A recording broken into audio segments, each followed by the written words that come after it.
ETF index mutual funds నేర్చుకుని stock మార్కెట్లో రాణించాలనుకుంటున్నారా? వెంటనే ఈ నెంబర్కి కాల్ చేయండి. నమస్తే రమగారు. నమస్తే జయ. రమగారు, ఆడపిల్లలు పుట్టగానే ఆడపిల్ల అంటే మన పిల్ల కాదు, వేరే ప్లేస్కి వెళ్ళే పిల్ల అనే ఒక అర్థం ఫస్ట్ నుంచి మనకు ఉంది. కాలక్రమేణా మార్పులు వస్తున్నాయి. ఆడపిల్లైనా మగపిల్లోడైనా ఇద్దరూ సమానమే, ఆరోగ్యంగా ఉంటే చాలనే పరిస్థితిలో మనం ఉన్నాం. ఇద్దరిని సమానంగా చదివిస్తున్నాం, సమానంగా ఉద్యోగాలు ఇప్పిస్తున్నాం, సమానంగా సంపాదిస్తున్నారు, అన్నిటా సమానమే.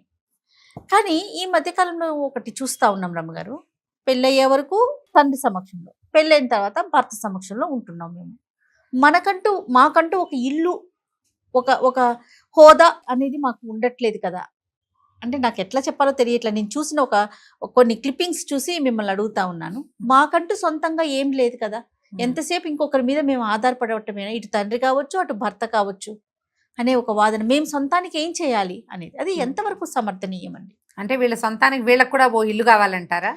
వాళ్ళ ఉద్దేశం అదే అనుకుంటున్నాను బహుశా నేను. ఇవన్నీ కూడా మనుషుల్లో విపరీత భావజాలాలకి నిదర్శనాలు జయ. ఇప్పుడు ఆడపిల్ల అంటే దానికి అర్థం అదొక పదం అయితే, ఈడపిల్ల కాదు ఆడపిల్ల అని అర్థం చెప్పారు. అక్కడి పిల్ల అని మీనింగ్ చెప్పుకున్నాం మనం.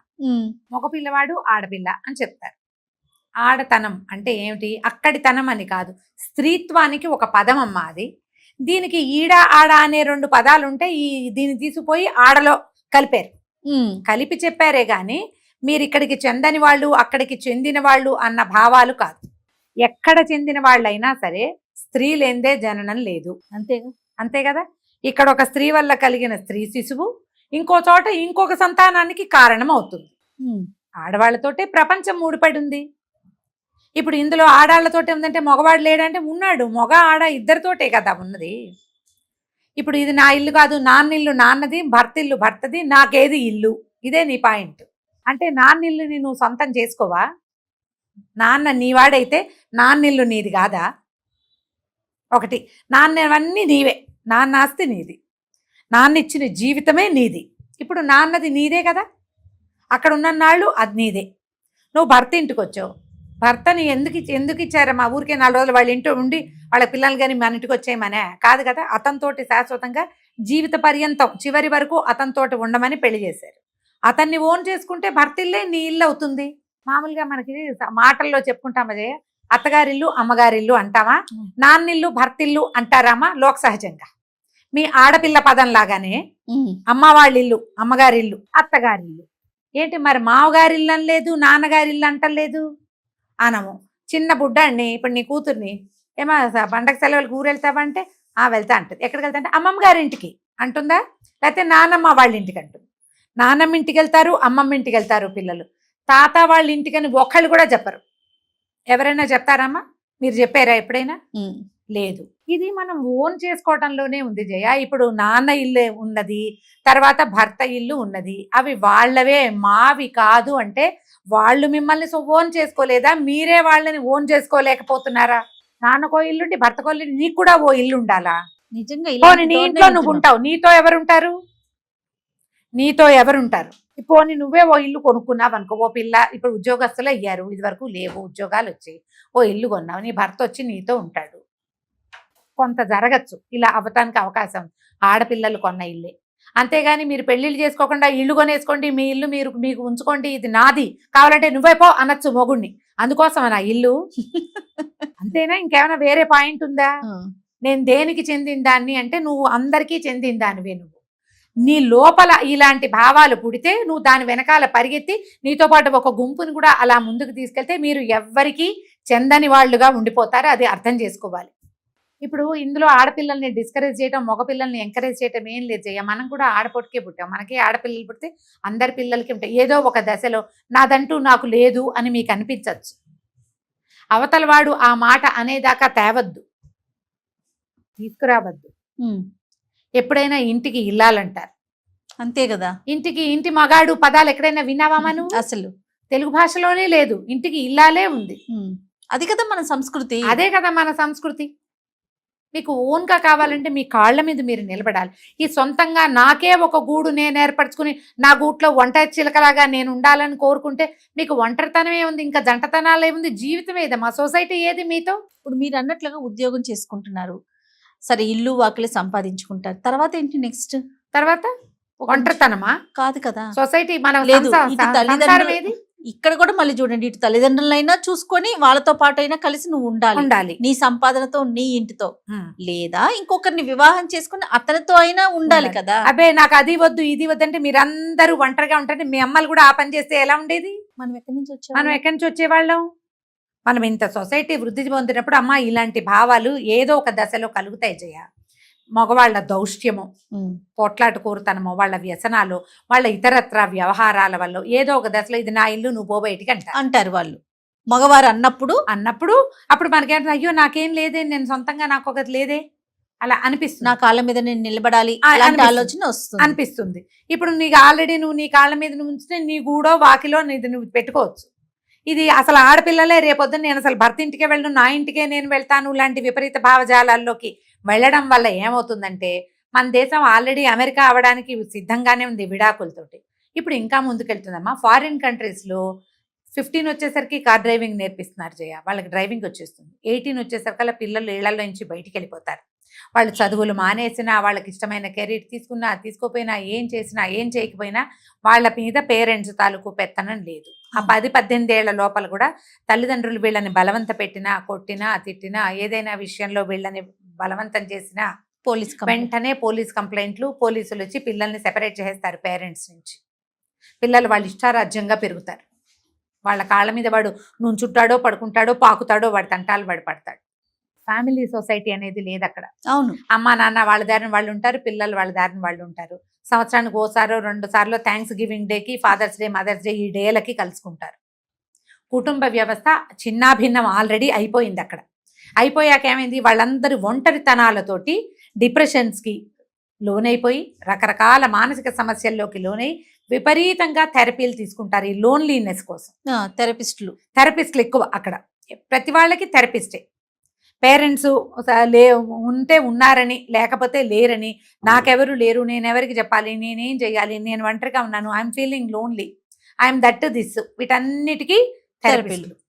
మనకి ఇండియాలో ఆ సమస్య చాలా తక్కువ. ఎందుకంటే మనం చివరి దాకా పిల్లల వెన్నంటి ఉంటాం. అప్పుడప్పుడు ఇది సమస్యగా పరిణమిస్తుంది.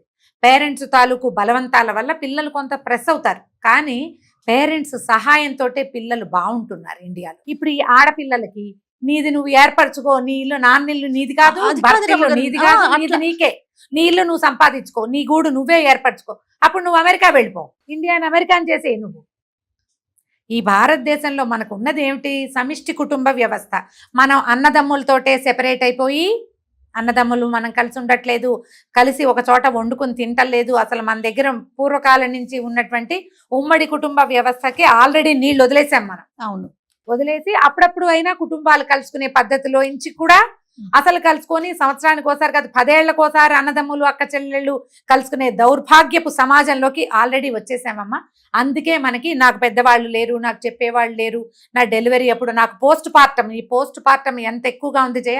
ఇది వరకు ఎందుకు లేదు, అసలు వినలేదు అన్నమాట. ఎందుకంటే ఇది వరకటి కాలంలో అసలు డాక్టర్లే లేరు, అవకాశమే లేదు. ఇళ్లల్లో పురుళ్ళు పోసుకున్న రోజుల్లో, కనేదాకా పనిచేసిన రోజుల్లో, ఖనంగానే 11వ రోజు నుంచి తమే స్వయంగా వంట చేసుకుని తినగలిగే రోజుల్లో కూడా పోస్ట్ పార్టం లేదు. ఎందుకంటే పుట్టింట్లోనే అత్తవారింట్లోనే ఉండేవారు మనుషుల మధ్యన మనుషులు ఉన్నారు, ఒంటరితనం లేదు. ఇప్పుడేమైంది, మీకు పోస్ట్ పార్టం అని అసలు నీకు నెలదప్పి నువ్వు ఒక డ్రాప్ యూరిన్ వేసి చూసుకున్న రోజు నుంచి మొదలుపెట్టి నువ్వు డాక్టర్ల పర్యవేక్షణలో ఉంటావు. ప్రతి నెల చూస్తావు డాక్టర్ని. ఆడ బోళ్ళంత సమాజం ఉంటుంది. ఎంతసేపు నాకు ఇది నాకు అది అని పెడుతూ ఉంటావు, అన్ని చోట్ల కంటావు.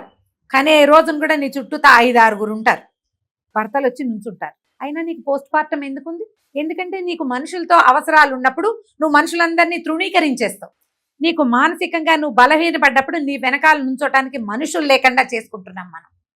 ఇప్పుడు వీళ్ళంతా జస్ట్ సపోర్ట్ చేసేవాళ్ళు, ఆ టైంకి యాక్ట్ చేసి డబ్బులు తీసుకుని వెళ్ళిపోతారు. డాక్టర్లైనా, నర్సులైనా, సర్వీస్ చేసేవాళ్ళు ఎవరైనా అంతే కదా. ఎవరు నీతో ఉండేది, నీతో ఇచ్చిపుచ్చుకునే ధోరణి, నీ ప్రేమానుబంధాలతోటి ఉన్న వాళ్ళు, నీతో నుంచుంటారు.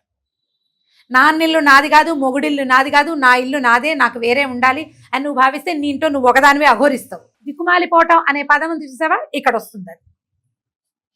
ఇప్పుడు నా ఇల్లు నాకేనని నువ్వు, నా ఇల్లు నాకు ఉండాలని ఏ ఆడపిల్ల ఆలోచించండి అమ్మా, అందులో తప్పుందని నేను అంటల్లా. కానీ అది విపరీతంగా పోకూడదు. నాది నాకు కావాల్సిందే. మన అమ్మ కూడా వేరే ఇంటి నుంచి ఇక్కడ వచ్చింది. వచ్చింది కానీ అమ్మిల్లు అని మనం చెప్పుకోవట్లా. చెప్పుకోవట్లా అది పుట్టిల్లు మనకి. అయిందిగా. మన అత్తగారు కూడా వేరే ఇంటి నుంచి ఇక్కడికి వచ్చింది. ఆ, అత్తవారి ఇల్లు వల్ల రేపొద్దున మనం కూడా అంతే కదా. అంతే అంతే. మనం మన బిడ్డలకి అమ్మ వాళ్ళ ఇల్లు అవుతాము, లేదా మగ పిల్లలు అయితే అత్తవారి ఇల్లు మనమే కదా. ఇప్పుడు మీరు గనక పెద్ద అయ్యాయి, ఉద్యోగాలు వచ్చాక నా ఇల్లు నా గూడు నాదే ఉండాలి, ఇందులో నాదే ఉండాలి, నా కథే నడవాలి, కావాలంటే నేనే వీళ్ళని బయటికి పొమ్మనాలి, దిస్ ఈజ్ మై ప్లేస్ అని అనాలన్న ఉద్దేశం నీకుంటే నీ పిల్లలు టీనేజ్ దాటకుండానే నువ్వెవతో పో, నీ కూడా రోడ్డు మీదకి వెళ్తామంటారు. మీరు చూపించిందే, నువ్వు చెప్పిన విద్యయే నీరజాక్ష అంటారు పిల్లలు, అదే కదా అంటారు. మీ తర్వాత సమాజాన్ని గురించి ఆలోచించండి. ఇలాంటి విపరీత భావజాలాలు మనకి ప్రతి దశలోనూ వస్తాయి. కొంత మాట్లాడుకుని సరిపుచ్చుకుని మనం ముందుకెళ్తేనే మనం ఒక సరైన సమాజంలోకి, అంటే ఫ్యామిలీ సమాజాలు పోకుండా, ఫ్యామిలీ సొసైటీస్ డిస్టర్బ్ కాకుండా వెళ్ళగలుగుతాం. ఇలాంటి మాటలు తేడాలు, ఈ ఇల్లు నాది అనే మాటలు మగవాళ్ళు మాట్లాడడం మానేయండి మొదట. మీరు ఇలాంటి మాటలు మాట్లాడడం వల్లే ఆడపిల్లలో ఇలాంటి పిచ్చి భావజాలాలు వస్తున్నాయి. అవును, వాళ్ళు సొంతంగా నాకు ఒక ఇల్లు అంటే ఏ మగవాడు లేకుండా, ఇప్పుడు పెళ్లి కాదు ఎవడో ఒక మగవాడు అయినా కూడా నీకు మగవాడు కావాల్సిందే కదా, అవునా? ఎందుకు ఇప్పుడు అసలు పెళ్ళే లేని సమాజం వైపుకి దారి తీసే పరిస్థితి దేనికి వచ్చిందంటే ఈ నోటుకొచ్చినట్టు మాట్లాడడం వల్ల.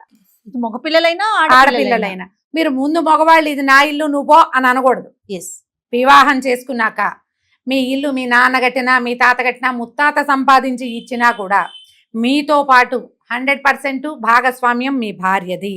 ఈ పో అనే మాట మానేయండి. ఆడపిల్లలకి ఈ భావజాలాలు పెరగటం మొదలు పెట్టినాయంటే అయ్యా క్షమించండి, మీకు పెళ్ళాలు దొరకరు. కరెక్ట్. ఇవి తర్వాత మన సమాజం ముందుకు వెళ్ళదు. మీకు ఎప్పుడైతే రిలేషన్స్ లేవో సమాజం బాగుండదమ్మా.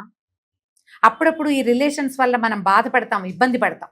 అందుకని అసలు దీన్ని మొత్తాన్ని ఇందులో నుంచి ఎరాడికేట్ చేసేయాలని అనుకోకూడదు. మనం అనుకుంటే ఇంకేముంది, ఎక్కడికి వెళ్తాం మనం? నువ్వెవరో నేనెవరో ఈ ధోరణిలోకి వెళ్తే ఎట్లా? ఆ ధోరణిలోకి మన ఆడపిల్లలు వెళ్ళకూడదంటే రేపొద్దున పెళ్ళయ్యాక నీ ఇల్లు వేరే లాంటి మాటలు అన్నదమ్ములు కానీ తండ్రులు కానీ మాట్లాడకూడదు. నువ్వు ఆడపిల్లవి అని అనకూడదు. ఆడపిల్లలుగా ఇప్పుడు లేరు, సమాజం అది మారిపోయింది పూర్తిగా. ఆడపిల్లలే, గర్ల్ చైల్డే అమ్మా నాన్నని సపోర్ట్ చేస్తున్న వాళ్ళు లక్షల్లో ఉన్నారు. ఎప్పుడు అది వాళ్ళు సపోర్ట్ చేయని ఆడపిల్లలు ఉన్నారు, సపోర్ట్ చేయని మగపిల్లలు ఉన్నారు. రెండు పక్కల ఉంది కదా సమాజం. నాకు ఒక ప్రత్యేకమైన ఇల్లు కావాలని ఆలోచించకండి అమ్మా. ఇల్లు కాదు, మీ కాళ్ళ మీద మీరు నిలబడాలి, మీకు మీరు ధైర్యం చెప్పుకోవాలి, మీరు చదివిన చదువు సార్థకమయ్యేలాగా చక్కగా సంపాదించుకోండి. మన చుట్టూ ఒక నలుగురు మనుషులను ఉంచుకోండి. ఇది నువ్వు డబ్బిస్తే పనిచేసే వాళ్ళని కాదు, సర్వీస్ కాదు, అది కాదు, స్నేహం కావాలి. మీకు ఇచ్చిపుచ్చుకునే ధోరణితోటి ఉండండి. ఇప్పుడు మీది మీకు కావాలి, మీరు ఇల్లు కొనుక్కుంటా అంటే కొనుక్కోండి. ఆడపిల్లలు పెళ్ళిళ్ళు మానేసి ఇల్లు కొనుక్కుని మీ ఇళ్లలో మీరు ఉండాలనే పిచ్చి ఆలోచనలు చేయబోకండి. దీన్ని ప్రోత్సహించద్దు. ఒకవేళ ఇలాంటిది కనపడితే ఇలా అనిపిస్తుంది మనకి ఒక్కసారి, నా సొంతంగా నా ఇల్లు ఏర్పడ్డాక నాకు కావాల్సినట్టు నేను చేసుకుంటాను అనిపిస్తుంది. అంటే అవతల వచ్చే బాధ, ఆ ఇబ్బంది వల్ల అట్లా అనిపించొచ్చు. ఇప్పుడు దాన్ని సరి చేసుకోండి. దాన్ని కూర్చుని మాట్లాడుకుని ఏదో రకంగా ఎవడో సరవని వాడు మూర్ఖుడు, మిగిలిన వాళ్ళంతా సరవుతారమ్మా. ఎందుకంటే ప్రతి వాళ్ళకి ఆడ మగకి మగ ఆడ కావాలి. మన ఇద్దరికి మనకి వాళ్ళు అవతల వాడు కావాల్సిందే, వాడికి మనం కావాలి కదా, సర్దుకుంటారు. దీని మీద మాట్లాడుకోవాలి. కానీ తీవ్ర భావజాలాల్లోకి వెళ్ళి సమాజాన్ని రెండో పక్కకి లాగేసే ఐడియాలజీ చెయ్యొద్దు దయచేసి. నమస్తే రమగారు. నమస్తే.